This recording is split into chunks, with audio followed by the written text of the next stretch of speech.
Okay, we are really rounding the corner here. We're on book 23 of Emily Wilson's amazing translation of Homer's The Odyssey.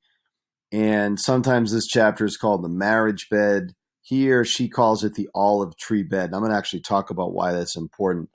We just left a chapter called the bloodbath, and now we're just talking about a bed.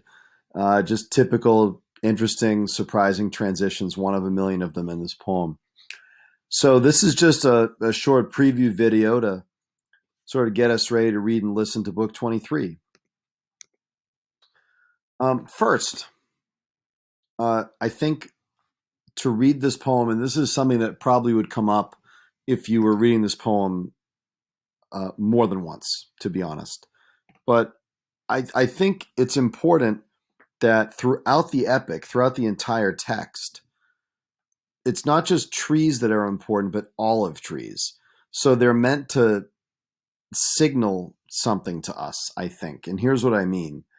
In book 5, olive trees preserve, Odysseus preserves himself in olive trees. In book 9, Odysseus uses the stake of an olive tree to dismember the Cyclops Polyphemus. When he's trying to survive in the ocean from the whirlpool Charybdis, he hangs on to an olive tree branch. In book 13, when he returns home to Ithaca, olive trees are prominently mentioned. So what seems clear is when there are olive trees in this poem, there's life in a book that's covered in death. In Mediterranean culture, I read something that suggested that olive trees often symbolize life, and it's common to determine the value of a piece of property by the number of olive trees on it.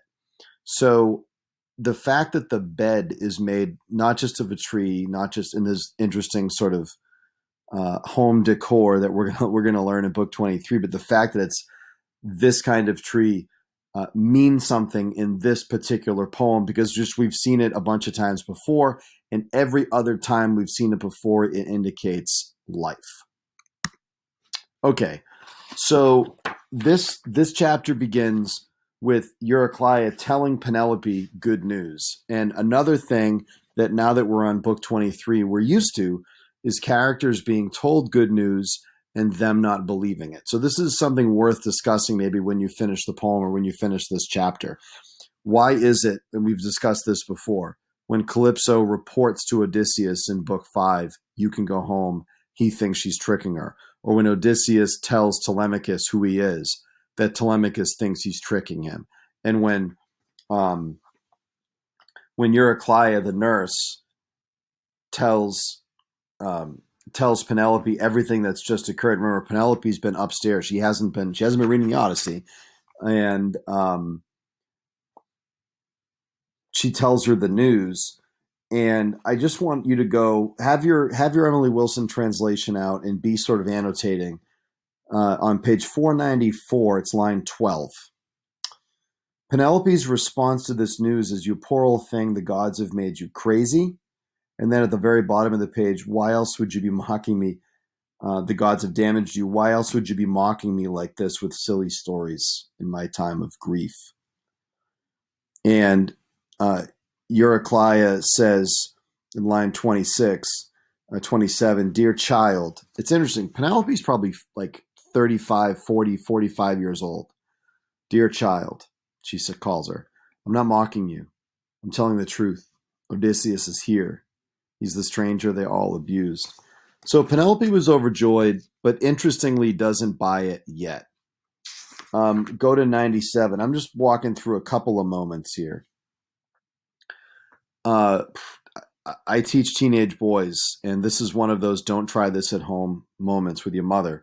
Line 97, when Telemachus finds out that his mother is incredulous, this is kind of ironic, right? That when Odysseus exposed his identity to Telemachus, Telemachus didn't believe him. When Penelope finds out about Odysseus' identity, she doesn't believe him, and Telemachus himself reprimands her. So that's kind of messy. But Line 97, I'm on page 497.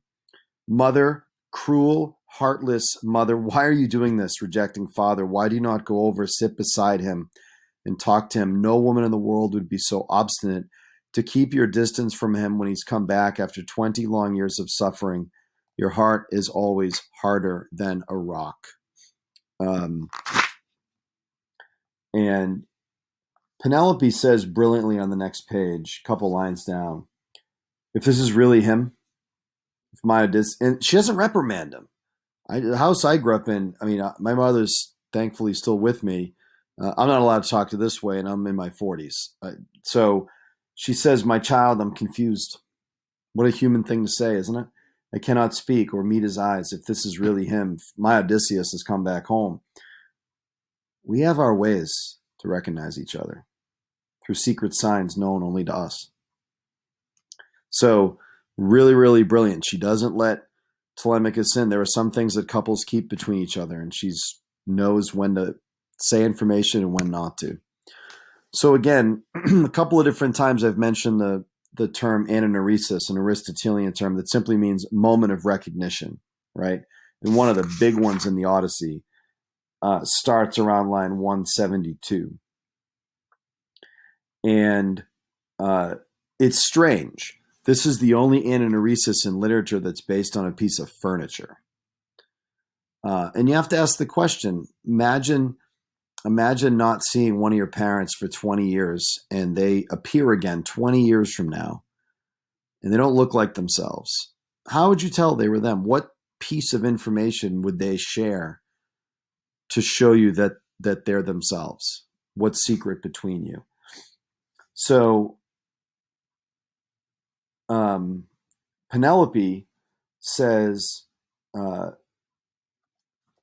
to her servant, make the bed that Odysseus built a bed years ago. So make that bed. It's outside the room he built us.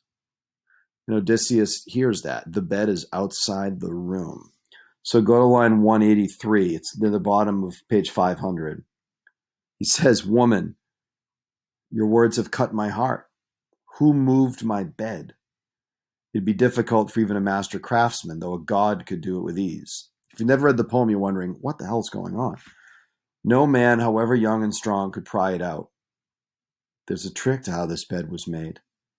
I made it, no one else. Inside the court there grew an olive tree with delicate long leaves, full grown and green, as sturdy as a pillar. If you remember Odysseus building his boat, where in book 5, when he leaves Ogygia, Calypso's island, we get like really graphic play-by-play details, intimate details of him building this boat with love, right? The building of the bed is told in similar detail. And just to be clear, it looks maybe something like this, maybe not with, artificial lighting. I don't think he was that advanced, but the idea is that he built a room around a bed. So the roots are underground. There's no way you can't move this. Pay attention to the fact too, that Penelope, of all the people Odysseus meets, is the only one to get Odysseus to tell his story. And we had a little bit of it here, and we're going to get more of it. We're going to get more of it later. And then we know it's an ananeresis because in the paragraph in the middle of 501, it says she burst out crying and ran straight towards him and threw her arms around him, kissed his face, and then just totally accepts the fact that this is him because he told her the information that cinches it. And then Odysseus, starting on 259, tells all about Teresa's predictions. I want to mention something that's not in the slideshow, but I think it's important. That pay close attention to the time they spent together. I'll just say that for now. But on 259, on page 503, he reminds Penelope, imagine this, you haven't seen your loved one for 20 years. And the next thing you say is, look, a prophet told me in Hades, I'm going to have to leave soon. And This is a review. We've actually heard this a couple of different times, but if you remember Tiresias's prediction uh, plan, you have to go back to Ithaca and then leave and carry an oar with you and travel so far that you're going to go from the Mediterranean, surrounded by water where everybody lives by the sea. You have to walk so far that people are going to look at that oar and not know what the heck that is. They're going to think it's a winnowing fan or a farming implement. And what Odysseus says to his wife is, Tiresias told me I have to go really far until people don't recognize the ocean. And I have to make sacrifices to Poseidon. And then I can return home and live my life and die in peace. So that's pretty clear. Now, starting on 504 all the way to the bottom of page 505, I would put a bracket around that text. So line 298 or so, all the way to 343. This is a review of books 9 to 12, 9 to 13, 9 to 12, really. Here's what I'd like to suggest. Every time Odysseus has a chance to tell his story to people, it's different. He creates different identities. He creates different birthplaces, often Crete. He creates different histories for himself. Technically, if you just skim these lines, we see Cicones, Lotus Eater, Cyclops, Aeolus, Lastrygonia, Circe, Hades. It looks like Odysseus is telling the truth. Please pay attention to these 2 pages super closely. What does he tell his wife? Which is a lot. What does he leave out? You could probably make some predictions now. And maybe ask yourself, does it matter that he leaves things out? And then maybe a reflection point. After 20 years apart, it's amazing Odysseus and Penelope's connection is so strong. Maybe it's obvious, maybe they just really missed each other, and maybe there's some not obvious reasons. Using quotes from book 23, why do you think Penelope and Odysseus have such a strong connection? I think there's a few different things here, not just one thing. Okay? So this is worthy of reflection. So maybe take some time, make a bullet list, or maybe write a paragraph.